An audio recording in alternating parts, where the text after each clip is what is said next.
And now, Chapter 21, the story of the Syamantaka jewel.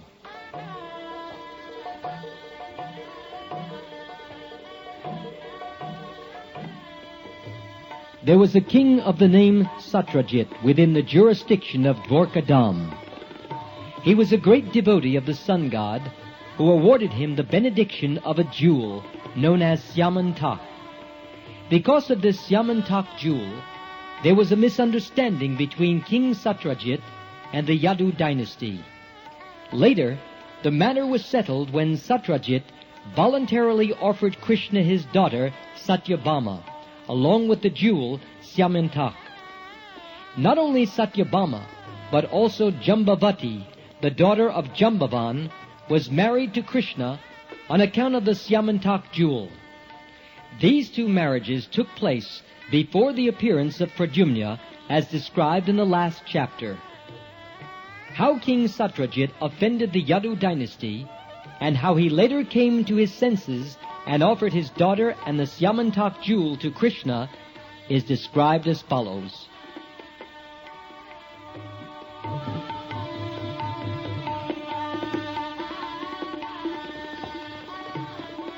Since he was a great devotee of the sun god, King Satrajit gradually entered into a very friendly relationship with him. The sun god was pleased with him and delivered to him an exceptional jewel known as Syamantaka. When Satrajit wore this jewel in a locket around his neck, he appeared exactly like an imitation sun god. Putting on this jewel, he would enter the city of Dvaraka, and people would think that the sun god had come into the city to see Krishna. They knew that Krishna, being the supreme personality of Godhead, was sometimes visited by the demigods. So while Satrajit was visiting the city of Dvaraka, all the inhabitants, except Krishna, took him to be the sun god himself. Although King Satrajit was known to everyone, he could not be recognized because of the dazzling effulgence of the Syamantaka jewel.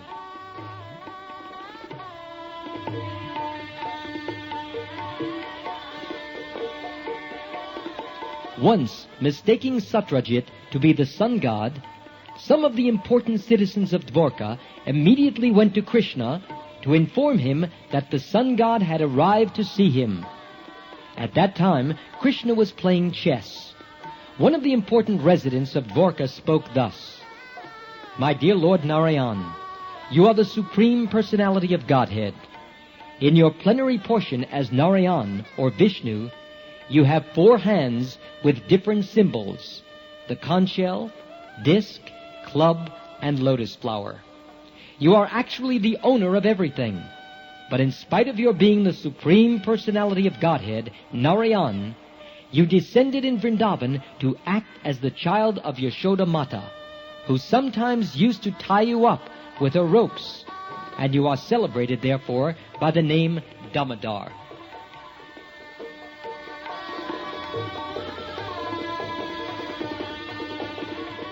That Krishna is the supreme personality of Godhead, Narayan, as accepted by the citizens of Dvaraka, was later confirmed by the great Mayavadi philosophical leader, Shankaracharya. By accepting the Lord as impersonal, he did not reject the Lord's personal form. Everything which has form in this material world is subject to creation, maintenance, and annihilation. But because the supreme personality of Godhead, Narayan, does not have a material form subject to these limitations, Shankaracharya, to convince the less intelligent men who take Krishna to be an ordinary human being, said that God is impersonal. This impersonality means that he is not a person of this material condition. He is a transcendental personality without a material body. The citizens of Dvaraka addressed Lord Krishna not only as Damodar, but also as Govinda, which indicates that Krishna is very affectionate to the cows and calves.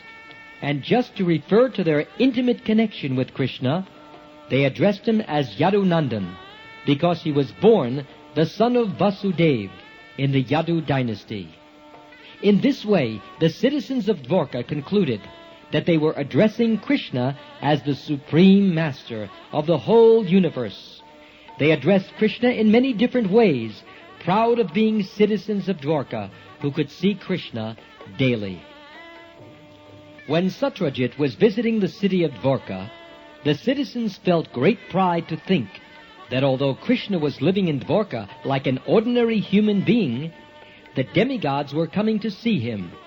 Thus they informed Lord Krishna that the sun god, with his appealing bodily effulgence, was coming to see him.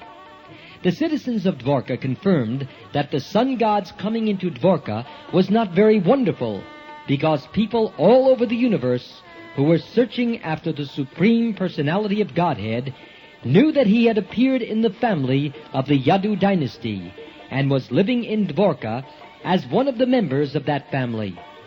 Thus the citizens expressed their joy on this occasion. On hearing the statements of his citizens, the all-pervasive personality of Godhead, Krishna, simply smiled. Being pleased with the citizens of Dvaraka, Krishna informed them that the person they described as the sun god was actually King Satrajit, who had come to visit Dvaraka city to show his opulence in the form of the valuable jewel obtained from the sun god.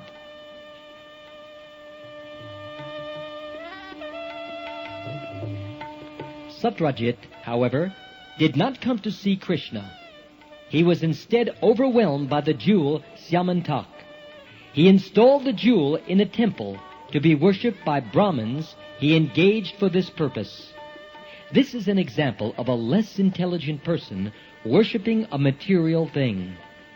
In the Bhagavad Gita it is stated that less intelligent persons, in order to get immediate results from their fruitive activities, worship the demigods created within this universe. The word materialist means one concerned with gratification of the senses within this material world. Although Krishna later asked for this Syamantaka jewel, King Satrajit did not deliver it. On the contrary, he installed the jewel for his purposes of worship. And who would not worship that jewel? The Syamantaka jewel was so powerful that daily it produced a large quantity of gold. A quantity of gold is counted by a measurement called bada. According to Vedic formulas, 1 bada is equal to 16 pounds of gold, and 1 mound equals 82 pounds. The jewel was producing about 170 pounds of gold every day. Besides that, it is learned from Vedic literature that in whatever part of the world this jewel was worshipped, there was no possibility of famine, and wherever the jewel was present, there was no possibility of anything inauspicious, such as pestilence or disease.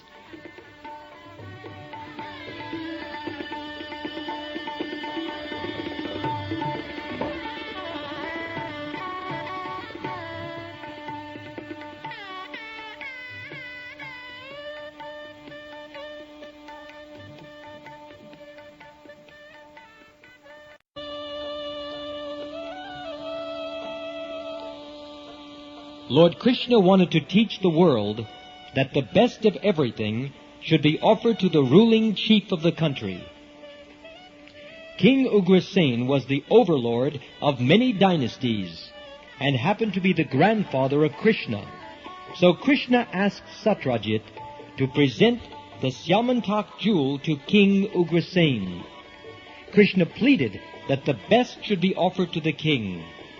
But Satrajit, being a worshipper of the demigods, had become too materialistic, and instead of accepting the request of Krishna, thought it wiser to worship the jewel to get the 170 pounds of gold every day.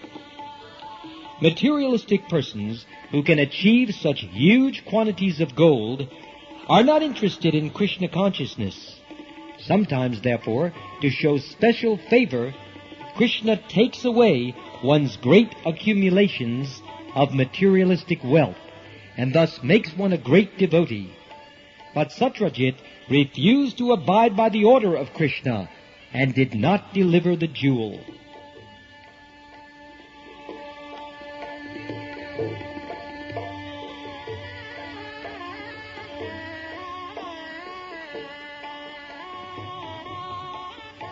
After this incident, Satrajit's younger brother, in order to display the opulence of the family, took the jewel, put it on his neck, and rode on horseback into the forest, making a show of his material opulence.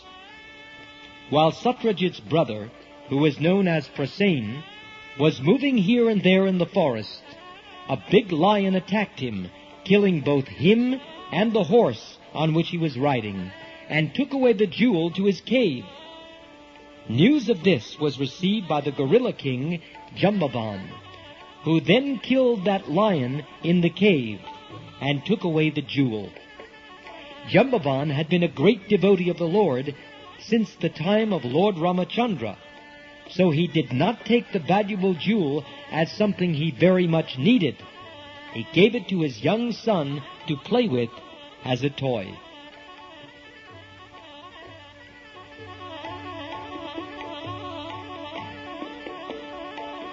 In the city, when Satrajit's younger brother Krsna did not return from the forest with the jewel, Satrajit became very upset.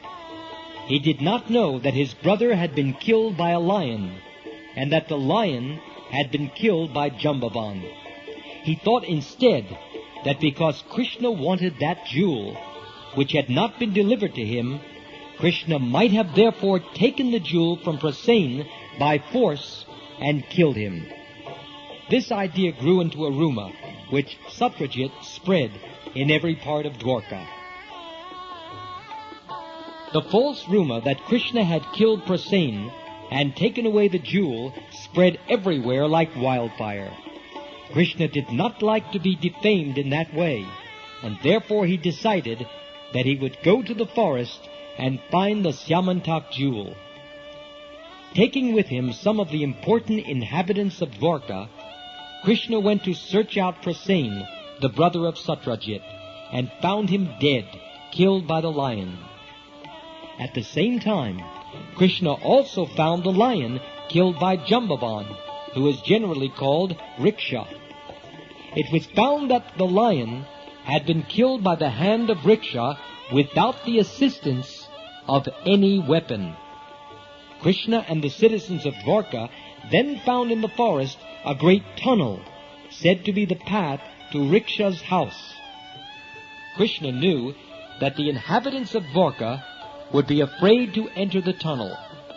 Therefore he asked them to remain outside, and he himself entered the dark tunnel alone to find Riksha, or Jambavan. After entering the tunnel, Krishna saw that the valuable jewel, known as Syamantaka, had been given to the son of Riksha as a toy. To take the jewel from the child, Krishna approached and stood before him. When the nurse taking care of Riksha's child saw Krishna standing before her, she was afraid, thinking he might take away the valuable Syamantaka jewel, and she began to cry loudly out of fear.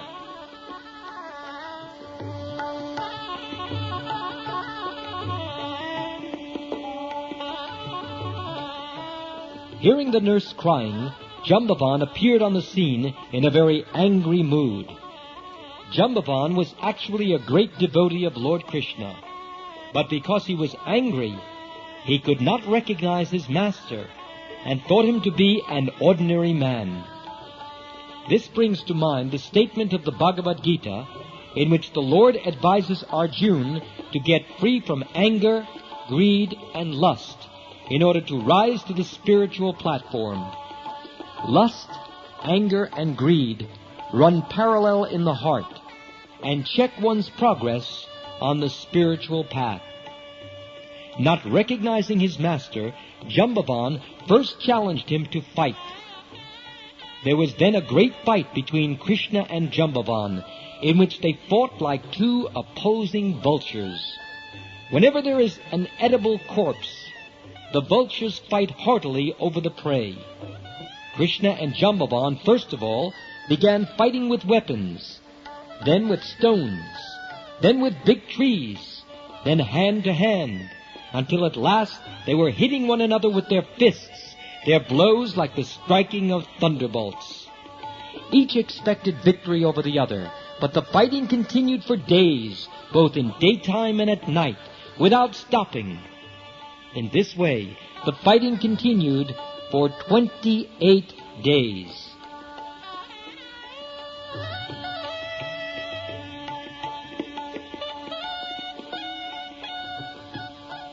Although Jambavan was the strongest living entity of that time, practically all the joints of his bodily limbs became slackened, and his strength reduced to practically nil, for he was struck constantly by the fists of Sri Krishna. Feeling very tired, with perspiration all over his body, Jambavan was astonished. Who was this opponent who was weakening him? Jambavan was quite aware of his own superhuman bodily strength, but when he felt tired from being struck by Krishna, he could understand that Krishna was no one else but his worshipable Lord, the Supreme Personality of Godhead. This incident has special significance for devotees. In the beginning, Jambavan could not understand Krishna because his vision was obscured by material attachment. He was attached to his boy and to the greatly valuable Syamantaka jewel, which he did not want to spare for Krishna. In fact, when Krishna came there, he was angry, thinking that Krishna had come to take away the jewel. This is the material position. Although one is very strong in body, that cannot help him understand Krishna.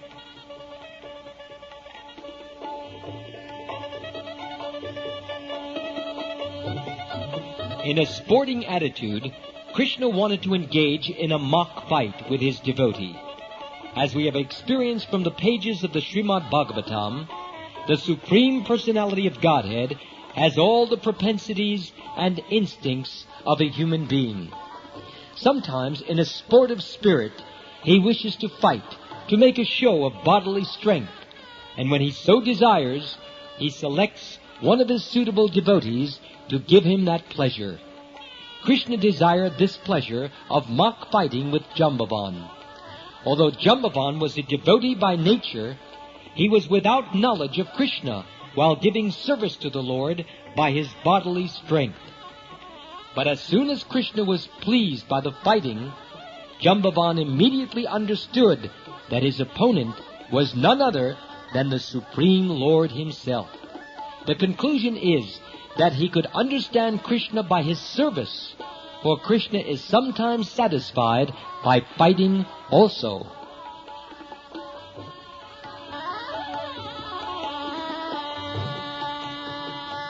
Jambavan therefore said to the Lord, "My dear Lord, I can now understand who you are. You are the Supreme Personality of Godhead, Lord Vishnu, the source of everyone's strength, wealth, reputation, beauty, wisdom, and renunciation." This statement of Jambavan's is confirmed by the Vedanta Sutra, wherein the Supreme Lord is declared to be the source of everything. Jambavan identified Lord Krishna as the Supreme Personality, Lord Vishnu. "My dear Lord, you are the creator of the creators of the universal affairs." This statement is very instructive to the ordinary man who is amazed by the activities of a person with an exceptional brain.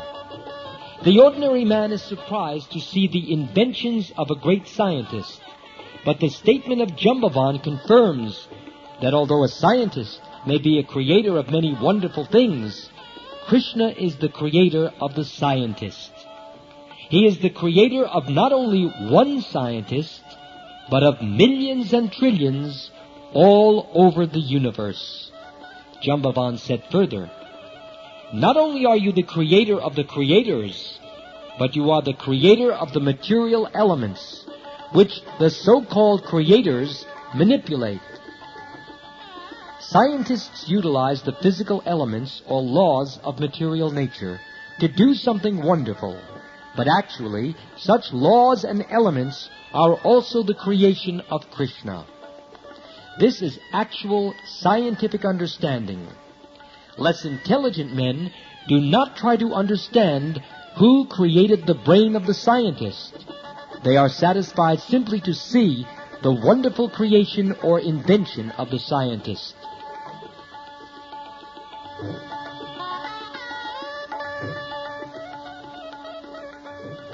Jambavan continued, "My dear Lord, the time factor, which combines all the physical elements, is also your representative. You are the supreme time factor in which all creation takes place, is maintained, and is finally annihilated. And beyond the physical elements and the time factor, the persons who manipulate the ingredients and advantages of creation are part and parcel of you. The living entity is not, therefore, an independent creator.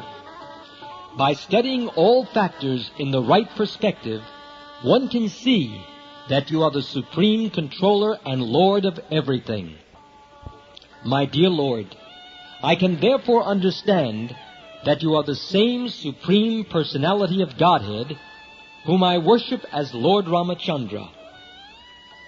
My Lord Ramachandra wanted to construct a bridge over the ocean, and I saw personally how the ocean became agitated simply by my Lord's glancing over it. And when the whole ocean became agitated, the living entities, like the whales, alligators, and Timingala fish, all became perturbed. The Timingala fish in the ocean can swallow big aquatics, like whales, in one gulp. In this way, the ocean was forced to give way and allow Ramachandra to cross to the island known as Lanka. This construction of a bridge over the ocean from Cape Comorin to Ceylon is still well known to everyone. After the construction of the bridge, a fire was set all over the kingdom of Ravan. During the fighting with Ravan, every part of Ravan's limbs was slashed to pieces by your sharp arrows, and his head fell to the face of the earth. Now I can understand that you are none other than my Lord Ramachandra. No one else has such immeasurable strength. No one else could defeat me in this way."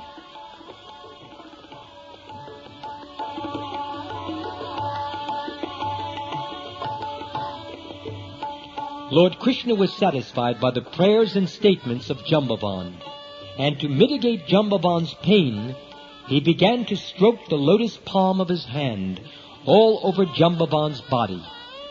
Thus Jambavan at once felt relieved from the fatigue of the great fight.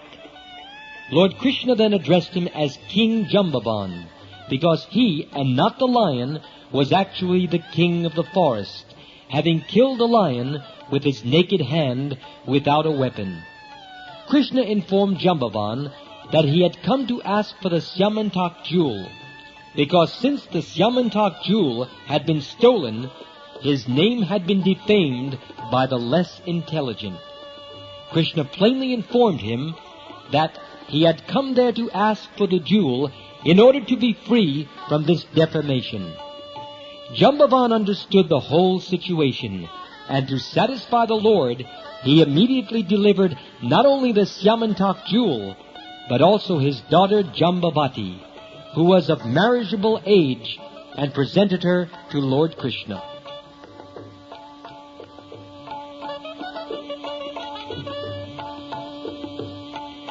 The episode of Jambavati's marriage with Krishna and the delivery of the jewel known as Syamantaka was finished within the mountain cave.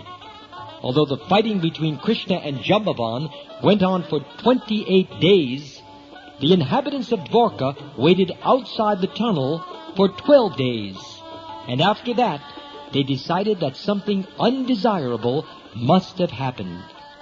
They could not understand for certain what had actually happened, and being very sorry and tired, they returned to the city of Dvaraka. all the members of the family, namely Krishna's mother Devaki, his father Vasudeva, and his chief wife Rukmini, along with all other friends, relatives, and residents of the palace, were very sorry when the citizens returned home without Krishna. Because of their natural affection for Krishna, they began to call Satrajit ill names, for he was the cause of Krishna's disappearance. They went to worship the goddess Chandrabhaga, praying for the return of Krishna. The goddess was satisfied by the prayers of the citizens of Dvaraka, and she immediately offered them her benediction. Simultaneously, Krishna appeared on the scene, accompanied by his new wife, Jambavati, and all the inhabitants of Dvaraka and relatives of Krishna became joyful. The inhabitants of Dvaraka were as joyful as someone receiving a dear relative back from the dead. They had concluded that Krishna had been put into great difficulties due to the fighting. Therefore, they had become almost hopeless of his return. But when they saw that Krishna had actually returned, not alone, but with a new wife, Jambavati, they immediately performed another ceremony of celebration.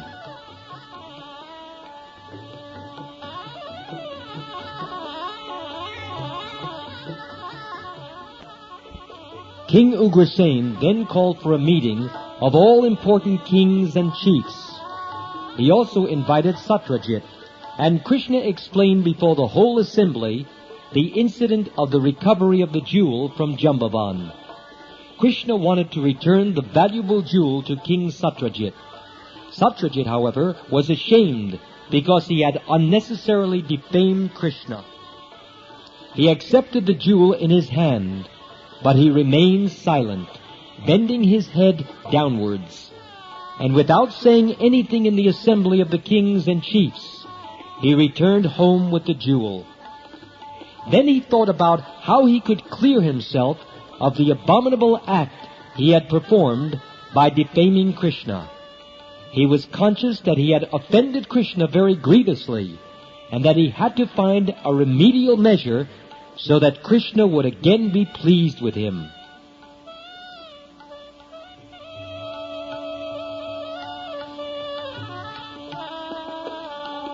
King Satrajit was eager to get relief from the anxiety he had foolishly created due to being attracted by a material thing, specifically the Syamantaka jewel. Truly afflicted by the offense he had committed against Krishna, he sincerely wanted to rectify it. From within, Krishna gave him good intelligence, and Satrajit decided to hand over to Krishna both the jewel and his beautiful daughter, Satyabhama. There was no alternative for mitigating the situation, and therefore he arranged the marriage ceremony of Krishna and his daughter. He gave in charity both the jewel and his daughter to the Supreme Personality of Godhead. Satyabhama was so beautiful and qualified that Satrajit, in spite of being asked for her hand by many princes, was waiting to find a suitable son-in-law. By the grace of Krishna, he decided to hand his daughter over to him. Lord Krishna, being pleased with Satrajit, informed him that he did not have any need of the Syamantaka jewel. "It is better to let it remain in the temple as you have kept it," he said, "and every one of us will derive benefit from this jewel." Because of the jewel's presence in the city of Dvaraka, there will be no more famines or disturbances created by pestilence or excessive heat and cold. Thus ends the Bhakti-Vedanta purport of the second volume, 21st chapter of Krishna, the story of the Syamantaka jewel.